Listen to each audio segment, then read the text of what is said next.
మిమ్మల్ని నువ్వు వద్దు, నీ డ్యాన్స్ వద్దు, వెళ్ళిపో అన్నాడు. మళ్ళీ ఏమైందో కానీ మళ్ళీ పిలిచాడు. పిలిచి టయానికి రావాలా. ఇప్పుడు కూడా నేను వస్తున్నా, మీరు ఫోన్లో వస్తున్నా, ఏం చెప్పాలని అర్థం కాలే నాకు. అప్పుడు దాసనారాయణ గుర్తు వచ్చాడు. అవునా? ఇప్పుడు ఈయన ఏమంటాడో అని మా పిల్లలందరూ అరుస్తున్నా. కానీ ఆ పాట హిట్ అయింది నాకు. ఓకే. ఆ పాట, అలాంటి పాటలన్నీ కర్తవ్యం, లారీ డ్రైవర్, చాలా సాంగ్స్ నాతో మా గురువు గారు ఇప్పిస్తూ వచ్చారు. లారీ డ్రైవర్ ఏ పాట?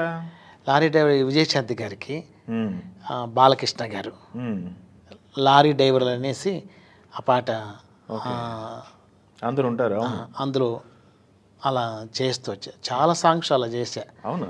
ఓకే. విజయశాంతి గారికి బాలకృష్ణ గారు కొరియోగ్రఫీ చేశారు మీరు? ఓకే. ఇంకొక పాట కూడా ఈయన కూడా ఉన్నాడు, ఎవరు, మన శివశంకర్ మాస్టర్ గారు కూడా. అలాంటి పాటలన్నీ నాతో గురువు గారు దగ్గరుండి చేయించేవాడు. నీ చిన్నవాడు ఎందుకు చేయించేవాడు అంటే, అరే నువ్వు ఇట్లా ఉన్నావని మీ అమ్మగారికి ఆశ, ఫైలేకి రావాలని చెప్పేసి మా గురువు గారు దగ్గరుండి నాతో చేయించేవాడు శివశంకర్ మాస్టర్ గారు.